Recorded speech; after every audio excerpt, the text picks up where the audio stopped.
Our next guest just wrapped a meeting with Trump DNI pick Tulsi Gabbard as these global tensions mount. South Dakota Republican Senator Mike Rounds on the Armed Services and Intelligence Committees joins us now. Senator, welcome to you and thank you for being here. Thank you. Appreciate the opportunity to visit with you. All right. So how did your meeting go with Tulsi Gabbard? You know, I think there's a path forward. This was her first opportunity to sit down and to actually have a member of the Senate really give her advice about how to handle these open meetings that are coming up. She's going to have a meeting publicly with the Intelligence Committee, and then she's going to have a closed one afterwards. And they're going to be tough because this is a case of where people will ask her questions about her knowledge of the intelligence community, about the information that's out there, and they'll ask her about some of her past statements with regard to President Trump. And so for us, it's an opportunity to give her advice, to get her first sense of the direction that she wants to go with acting as DNI. And so a good first meeting, but you know, once again, this is an opportunity for her to learn and for us to learn about her. All right. We will wait more information on that, Senator. I want to get your take on Syria now. How do you think the U.S. should be handling the situation there? You know, after listening to Jake Sullivan, I was at the Reagan Defense Forum yesterday, and Jake was there. Their message out there, and they are correct, that Russia really pulled away from the Assad regime, and in doing so, left it wide open. Our NATO ally, Turkey, has been moving in from the north. They have been supporting some of the insurgents coming through. And then the SDF, which has been our key line of offense, was very successful as well. So we're making progress with regard to taking care of a lot of the problems there, but we've got to be very careful that ISIS does not fill any type of a vacuum. That's something that we've got to be aware of.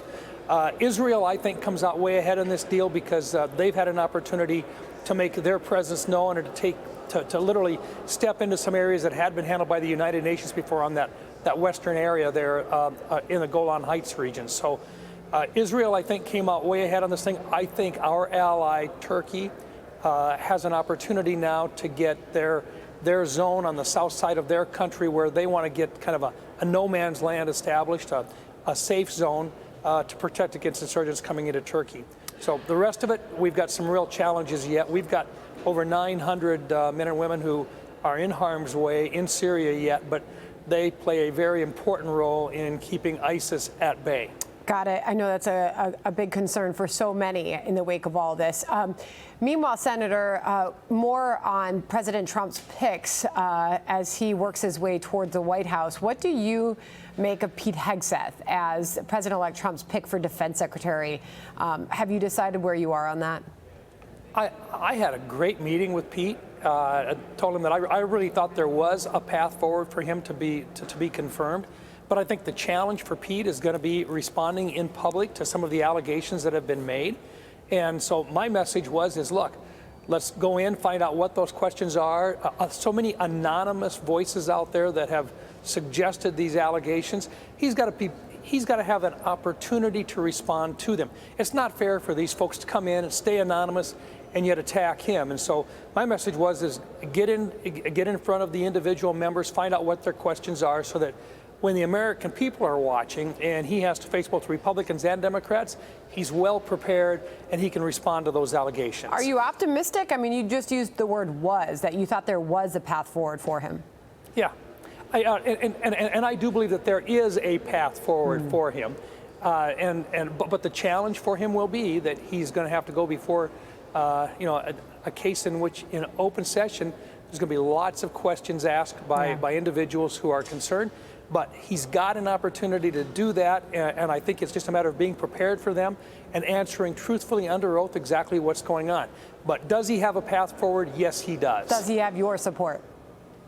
We'll find out after he comes back and he answers those questions in public. Got it. All right, Senator, you're pushing to eliminate the Department of Education. How is that going, and where else do you think money can be slashed? It is amazing the number of folks that came in and they said, look, we really want to eliminate the Department of Education, but there's some important offices that are in there. What do we do with them? Such as special education, IDEA, education money coming in for Native Americans, student loan program. Those items that were there beforehand, before the department was ever created back in 1979, you move those back out to where they were before. whether it's within the Department of Justice, the Department of the Treasury, and so forth. When you're all done, even if you left everything in place that sends money back to the states, which is what the states were really concerned about, is that they still get those resources, make sure that when they're done, you still save between $1 and $1.3 billion in administrative overhead.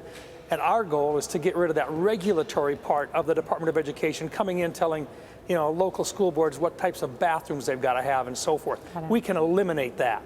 Got it. We got to a lot there, Senator. Appreciate your time today. Hey, Sean Hannity here. Hey, click here to subscribe to Fox News YouTube page and catch our hottest interviews and most compelling analysis. You will not get it anywhere else.